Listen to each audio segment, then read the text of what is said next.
Hi, it's Rich and Uustal. Welcome to Trial School Lessons, our weekly video series for trial lawyers who represent people and families. So for today's lesson, we're joined by John Uustal, who's one of the senior partners at the Kelley and Uustal firm in Fort Lauderdale. John's one of the top trial lawyers in the country. He's gotten some incredible verdicts against some of the largest companies in the world, including Philip Morris and lots of tobacco verdicts. They got a monster verdict that's written about in an upcoming book, actually, against General Motors. And so we're just thrilled to have him with us today. So, John, with that introduction, what do you want to share with our members today? Well, I have something we call inside my firm the top 15 mistakes that trial lawyers make. And, I put them into rules to try and be a little more helpful. But I have found, in my experience, in my opinion, new trial lawyers make all of these mistakes in every trial. And even experienced trial lawyers, I have found, make many of them. So we try to really train our lawyers not to make them. And I still look at them before every trial. Well, I really appreciate it. This is something I know a lot of folks, including me, I would love to hear some of the wisdom on this. So with that, man, why don't you just get into your list and tell us your thoughts on this. All right, so I have them in three groups. The first one is what we call day one. In other words, this is about trying a case. It's about winning the case in the courtroom, but there's some things you cannot do the weekend before trial or the night before closing. They need to be done from day one. And we have 5 of those. The first one is prepare the case to the jury instructions. In some cases, that's not as important if it's a car crash case and the rules are clear and the law is clear. But in many cases, a product liability case, especially commercial cases, I have found that lawyers don't look at the jury instructions at the beginning of the case, and then they prepare a case that it's aimed more at their prejudices or their preconceived notions or something in the case law rather than what the jury's actually going to decide. So that's number one. And John, by the way, before we leave that, I think that's such a huge point, about how far out do you tell your associates to start preparing that initial set of jury instructions? Well, I guess in terms of preparing it to give to the judge, it would be in our second group, which we call 1 month out.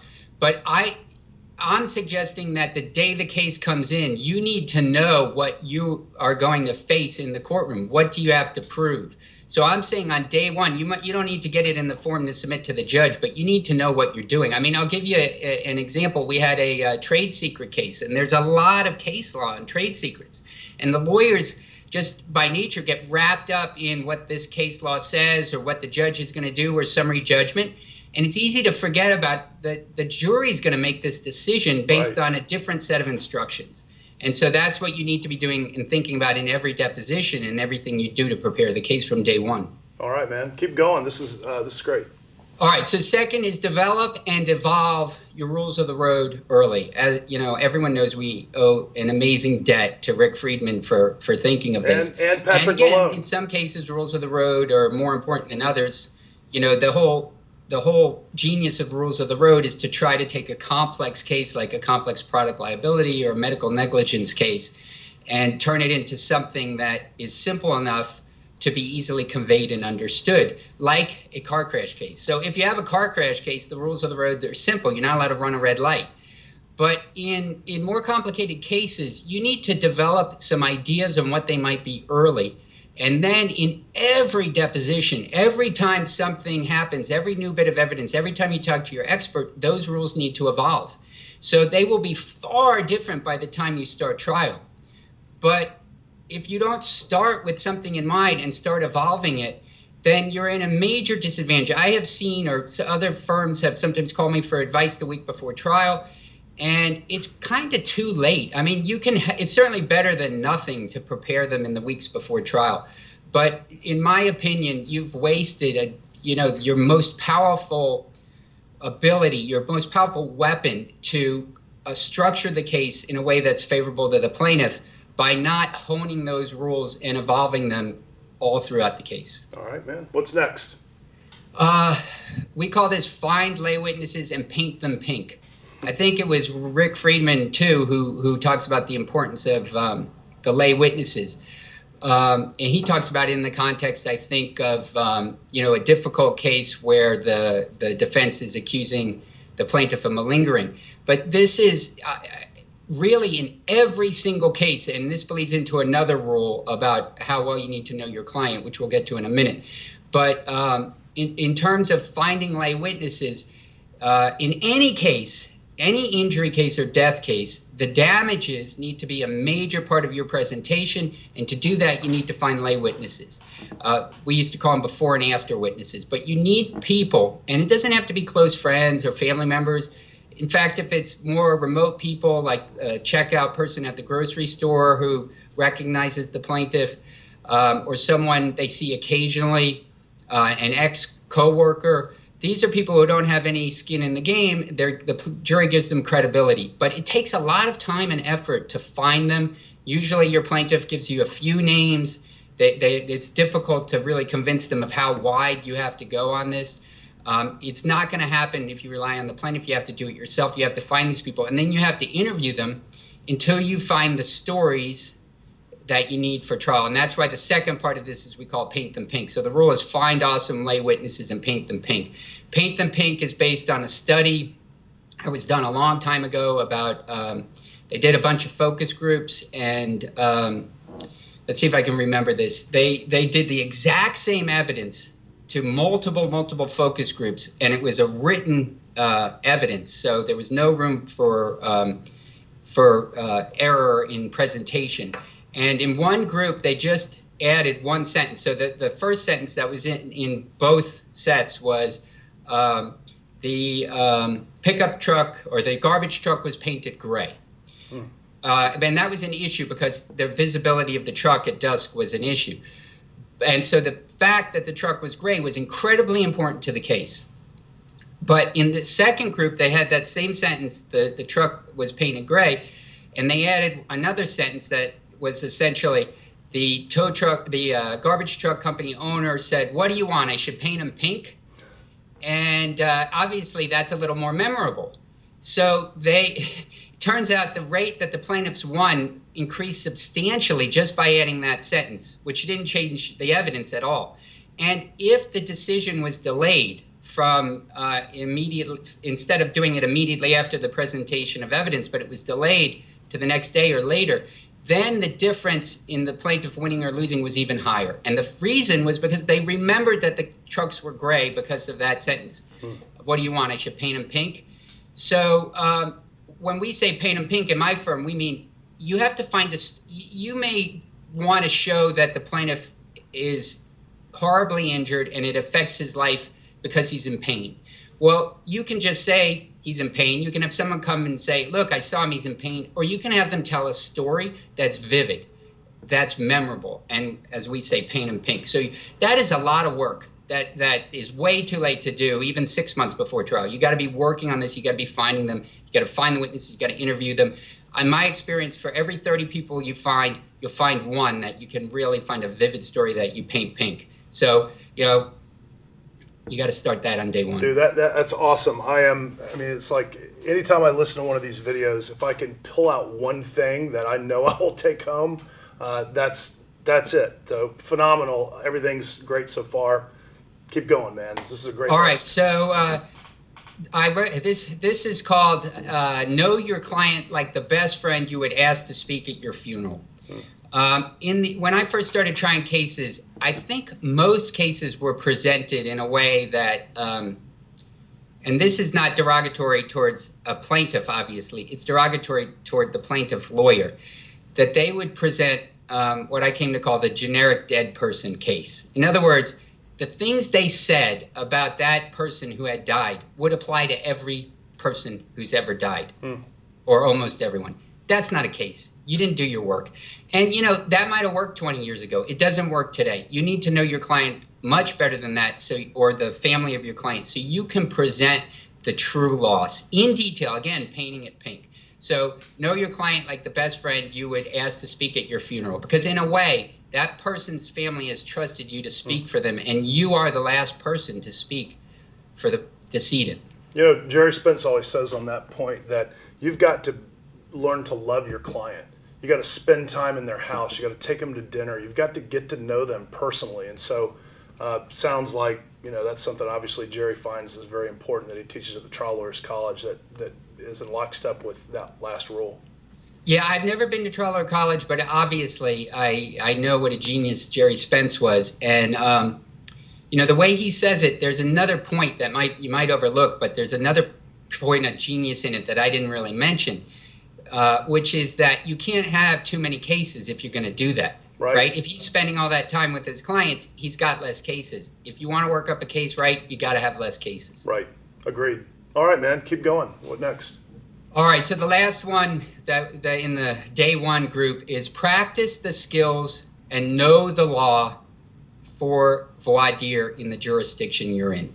So, and I know, Rich, you do an amazing talk about the skills you need to do voir dire. And I think in Orlando, you guys do something you call batting practice. This is a skill. It needs to be learned. It needs to be honed. We do it in our courtroom, not just our young lawyers. Every lawyer gets up and practices voir dire, the skill of making an effective presentation.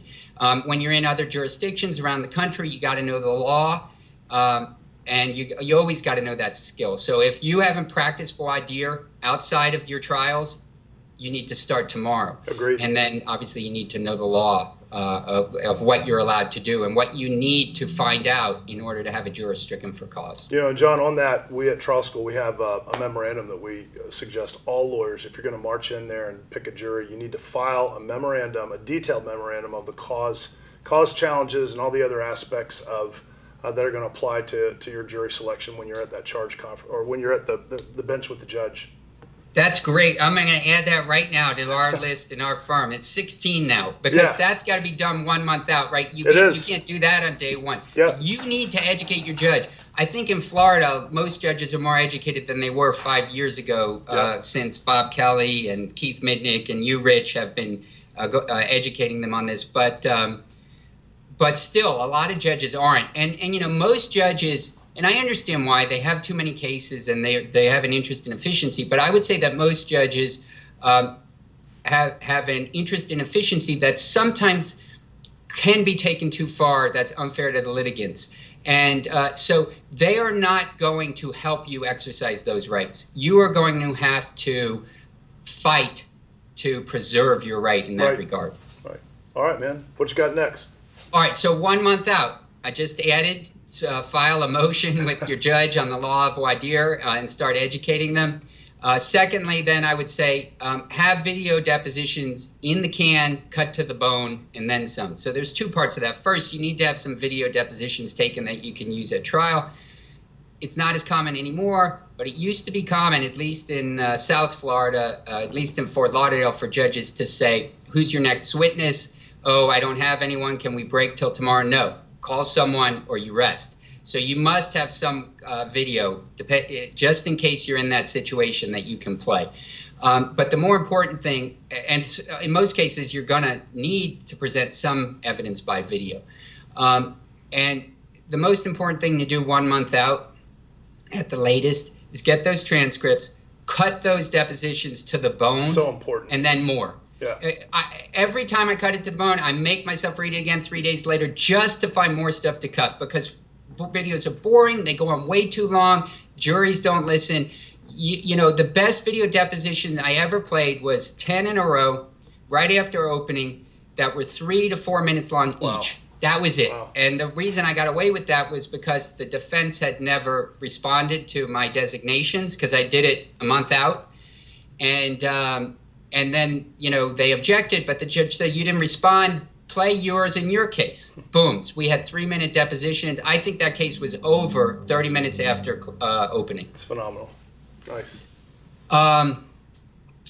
So cutting it's critical. Oh, and I'll add one more thing. Watching it is critical. We tend to cut and edit based on the transcript, but you need to watch it before you play it. There's some things that can go wrong, either with people talking over each other, a deposition, an objection that you plan to take out, but it can't be because they talk over the witness, a long pause. I'm so embarrassed, but in one trial, I had like a 4-minute pause, didn't say anything in the transcript. I've been there. And sitting there at trial, like dying as 4 minutes are passing by. That happened like 20 years ago. So now I watch that video every time before it's played. Nice.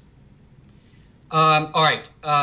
Plan your order of evidence and coordinate with your experts to make sure they can be there when you need them. It almost goes without saying, but the order of presentation is almost as important as what you present, obviously. So you need to have a strategy and make a plan. And I would call that in our office, we call it actually draft the order of proof. an actual list, who's going to go in what order, and what key pieces of evidence and demonstrative exhibits are going to go with which expert. I'm just throwing that out because it's something that just is a handy checklist to have to make sure you circulate with your trial team when you're coming up with that list.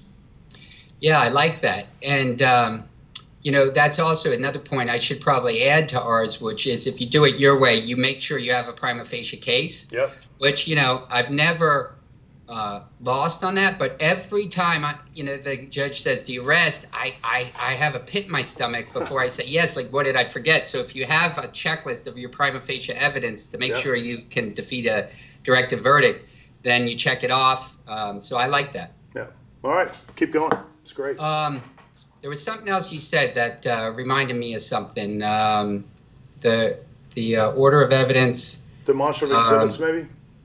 Well, sorry? So when we do our proof, it's not just in what order is the witness is going to go. What are the bullet points of the main pieces of testimony that they need to give? What are the essential pieces of evidence that you need to introduce through them? And then finally, what demonstrative exhibits need to be created and shared with the other side in advance so that they're not kept out from the expert or the witness being able to use them? Yeah, so that was it. It was the demonstrative exhibits, which I don't have on our list because it doesn't fit when day one or 1 month out or D-Day. But we have someone internal who prepares their demonstrative exhibits, or in some situations coordinates with outside vendors if they're too complicated. But sometime about a year before trial, 6 months, you can make demonstrative exhibits that win your case. The most complicated cases are hard to simplify with words, but if you can show the defect in a way that's irrefutable, and it's expensive and time consuming, and so that I love that, Rich, and I would say you got to start working on that well ahead of trial.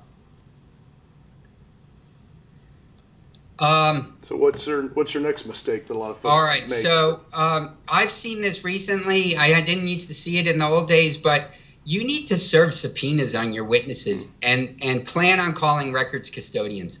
Sometimes you don't have to, but sometimes some witness you thought was going to come doesn't want to. Sometimes you have to compel a witness to appear. And then more importantly, with record custodians, I've seen big companies playing a lot more games with that recently where, you have a records custodian deposition. Maybe they concede to something in the pretrial stipulation, but then at trial, they're arguing about the foundation. We just had this in a case about 2 months ago.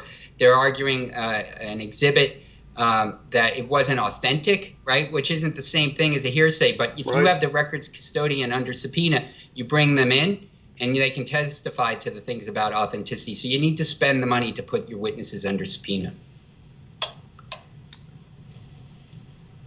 So the last few I have are when you're in trial. These will probably go fairly quickly. They're obvious to some extent, but I would say that almost all lawyers, even experienced lawyers, violate them routinely during trial, and sometimes they make these mistakes, every day on a daily basis, again and again. So if you hear me say one and you say, of course, I know that, then I'm going to ask you to, at your next trial, to put someone in the back of the room with this list that makes a X mark every time you violate one of these rules, and you'll be shocked at how much you do it.